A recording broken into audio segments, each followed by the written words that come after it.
नमस्कार आप सभी को, स्वागत है आप लोगों का। साथियों, आज हम कुछ इस कथन वाले प्रश्न को देखेंगे। हम लोग न्यूमेरिकली गुणा भाग जोड़ घटाव करके इकाई अंक निकाल लिए। आज हम देखेंगे कि अगर कथन लिख के आ जाए तब हम कैसे इकाई अंक को पकड़ेंगे। तो देखिए साथियों, अगर कथन लिख के आता है तो आपको कॉन्सेप्ट सीखने की बहुत ज़्यादा ज़रूरत है। कॉन्सेप्ट सीखने की ज़्यादा ज़रूरत का मतलब आपको बेसिक आना चाहिए। बेसिक आने का मतलब जैसे आपको अभाज्य संख्या के बारे में एकदम पता हो कि अभाज्य संख्या जो है, जैसे यहाँ क्वेश्चन लिखा गया है 2 अभाज्य संख्या के बारे में। एक तो सभी अभाज्य संख्या, तो सभी अभाज्य संख्या का मतलब 2 से शुरू होता है, 2, 3, 5, 7, फिर 11, 13, फिर 11, 13 के बाद 17, 19, 23, ठीक, 29, ऐसे ऐसे करके है डॉट डॉट। तो यहाँ तो हम ये देखते हैं कि जो सभी विषम, तो जो अभाज्य संख्या होती है वो 2 टाइप की होती है। एक बस 2 है, दो जो है वही सम अभाज्य संख्या है। बाकी जितनी भी अभाज्य संख्याएं हैं सब क्या है, विषम है। चाहे वो 3 हो, 5 हो, 7 हो, ठीक। केवल 2 ही एक ऐसी संख्या है जो सम है और अभाज्य है, नहीं तो बाकी सारी संख्याएं क्या हैं, विषम अभाज्य हैं।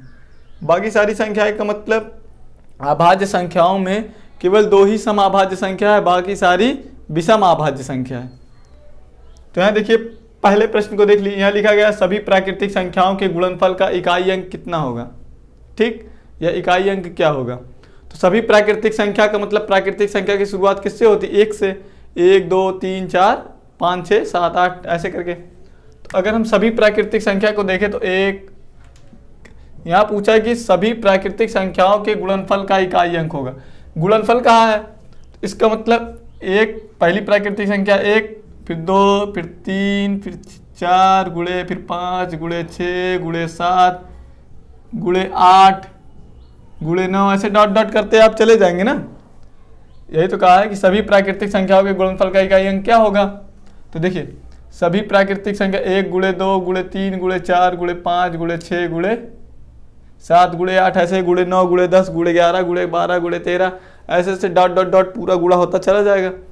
तो जब आपको पहली वीडियो या पिछली वीडियो में आपको बताया ही गया था, जब कहीं पे आप 5 को देखिए, 5 हो और उस गुणे में कहीं भी कोई एक सम संख्या हो।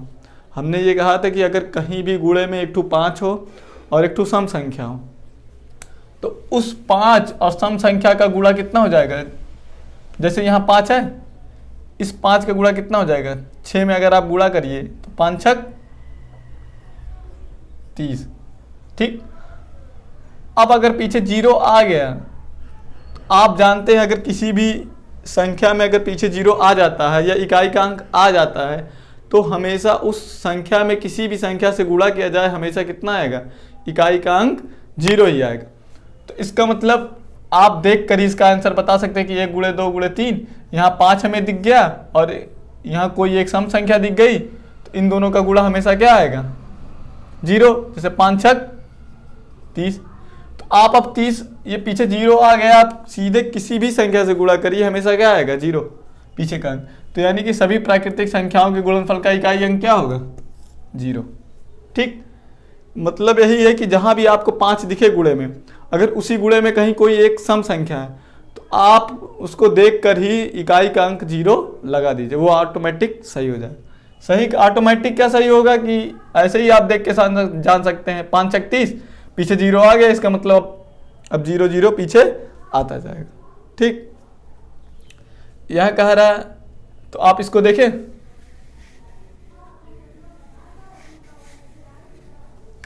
देखिए यही है 4 गुणे 5, यहाँ 5 तक आया, फिर 6, तो अगर 4 पंजे 20 आप करेंगे तभी पीछे 0 आ जाएगा। अगर पीछे 0 आ गया तो किसी भी संख्या से कितना भी गुणा कीजिए हमेशा पीछे वाला अंक कितना आएगा, 0। और वही पीछे वाला अंक ही अंतिम अंक होता है और वही उसी को हम क्या कहते हैं, इकाई का अंक, ठीक।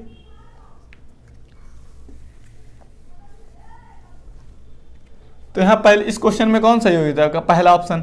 यहाँ कह रहा है सभी अभाज्य संख्याओं के गुणनफल का इकाई अंक कितना होगा। तो सभी अभाज्य संख्याओं में तो आपको पता है सबसे छोटी अभाज्य संख्या 2 है, दूसरी 3 है, फिर तीसरी 2 3 5 7 ऐसे डॉट डॉट करके है। तो कह रहा सभी अभाज्य संख्याओं के गुणनफल का इकाई अंक। आप देखिए सभी अभाज्य का मतलब 2 से शुरू होता, तो 2 गुणे 3 गुणे 7, फिर यहाँ गुणे 7 के बाद कौन सी अभाज्य संख्या आती है? 9 तो होगा नहीं। 11 आता है, 11 के बाद कौन सी अभाज्य संख्या आती है? 13, 13 के बाद 14 15 16 17 17, फिर 19, ऐसे डॉट डॉट आती जाएगी अभाज्य संख्या। तो आप पूरा थोड़ी ना गुणा कर सकते हैं, पूरा गुणा करते करते आप थक जाएंगे। तो यहीं से आप देख लीजिए, यहाँ आपको एक 5 मिल गया और एक सम संख्या मिल गई। अगर हमने कहा था एक 5 मिल जाए या किसी भी संख्या के पीछे 5 मिल जाए और एक सम संख्या मिल जाए, तो उस प्रश्न का जो इकाई का अंक आएगा वो कितना आएगा? 0। इसका मतलब क्योंकि 2 पंजे 10, अब 10 अगर 2 पंजे आप 10 करेंगे तो इस 10 का गुणा 3 में भी होगा, 10 यहीं 30, फिर 30 का गुणा इसमें होगा, फिर पीछे 0 आता जाएगा। तो हमेशा एक ही चीज़ पकड़िए, 5 और 2 को पकड़िए। अगर किसी भी संख्या का गुणा कह रहा है तो अगर आप 5 और 2 को पकड़ लिए कि 5 और 2 मिल गया उस गुणनफल में, तो इसका मतलब उसका इकाई का अंक पूरी संख्या का कितना आएगा? 0। तो यहाँ इस प्रश्न में इकाई का अंक कितना आ गया? 0। ठीक, ये हुआ।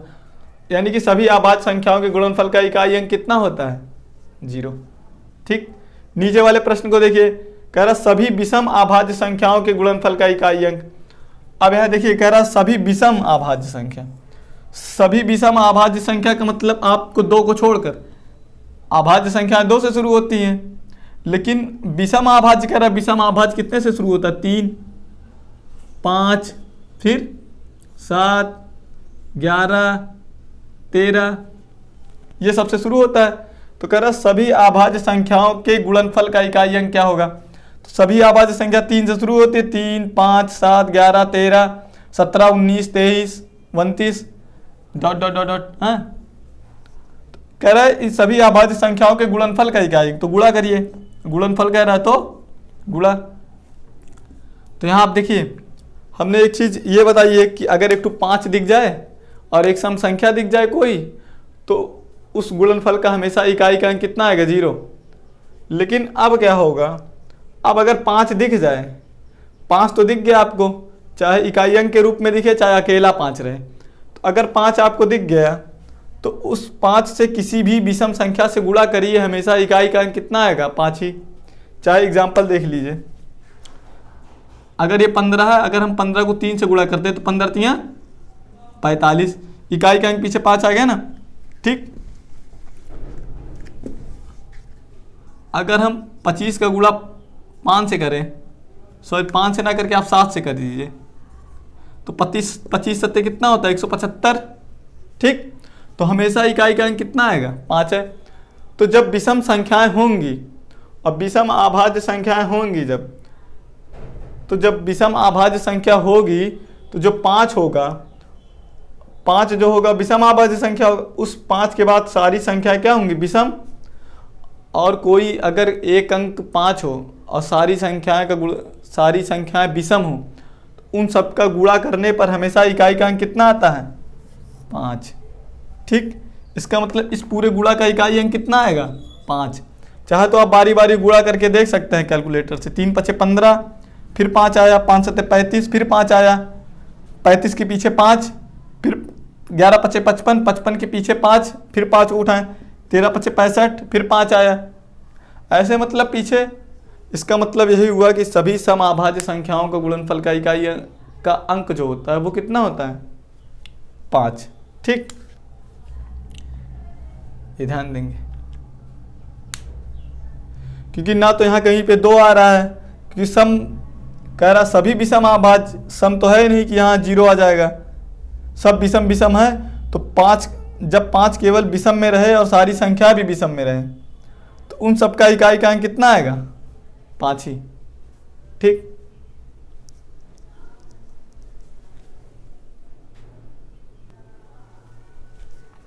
आइए देखिए इन प्रश्नों को देखिए, वो दोनों प्रश्न तो आप जान गए होंगे। अब यहाँ कहा है कि सभी सम संख्याओं के गुणनफल का इकाई अंक क्या होगा।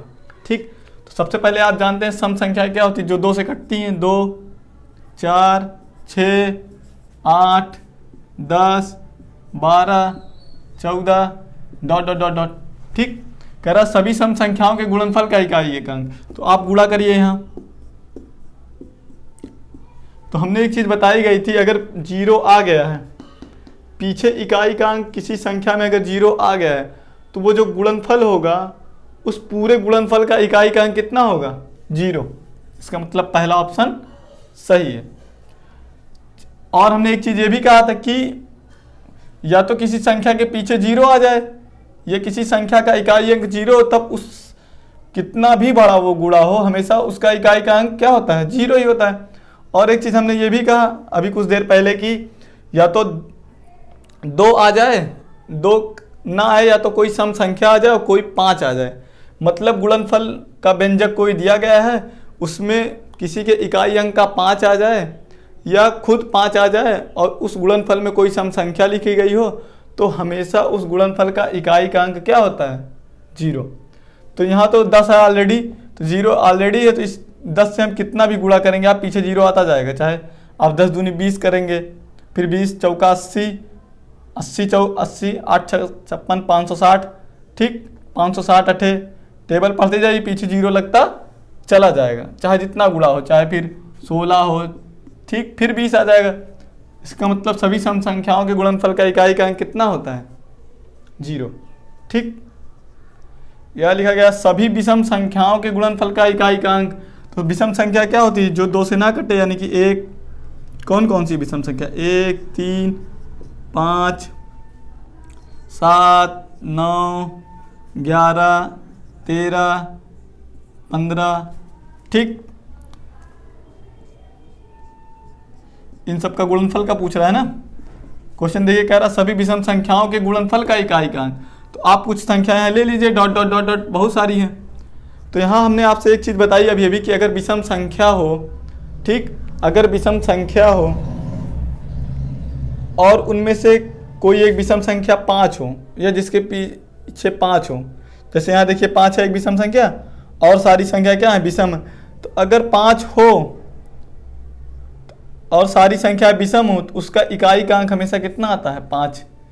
चाहे आप गुणा करके देख लीजिए, 3 पचे 15, 3 पचे 15, 5 आया, फिर इस 5 को 5 सत्ते 35, फिर 5 आया, इस 5 को 5 नवा 45, फिर ये पीछे 5 आया, 11 पचे 55, पीछे वाला अंक लेते हैं, फिर इस 5 को छोड़ेंगे, इस 5 को, इसके क्या 5 दिया 15। ठीक, फिर इस 5 को उठाएंगे, 15 15, ये पंचम 25, फिर मान लीजिए 17 आ जाए, यहाँ 15 के बाद 17 विषम संख्या आएगी, 7 पचे 35, मतलब हमेशा पीछे 5 5 आता जाएगा। ठीक, इस तरीके से हम लोग ऑप्शन को पकड़ेंगे। ठीक साथियों, अगर वीडियो को अच्छा लगा हो तो लाइक करें और शेयर करें और सब्सक्राइब करें। ठीक साथियों, ताकि आपको अच्छी अच्छी वीडियो बनती दिखे। ठीक, इस तरीके से हम लोग इन सबको देखकर ही आंसर टिक करते हैं। आप मन में भी सोच सकते थे कि सभी सम संख्या तो आप तुरंत जोड़ लिए, 2 4 6 10, सबको अगर पीछे 10 आ गया तो आप गुणा कर लिए, तुरंत 0 आ गया। ऐसे आप विषम संख्याओं को मन में जोड़ लिए कि 1 3 5, तो 5 आ गया और सारी संख्या विषम है, तो इसका मतलब पीछे का इकाई का अंक कितना आएगा? 5 ही आएगा। ठीक,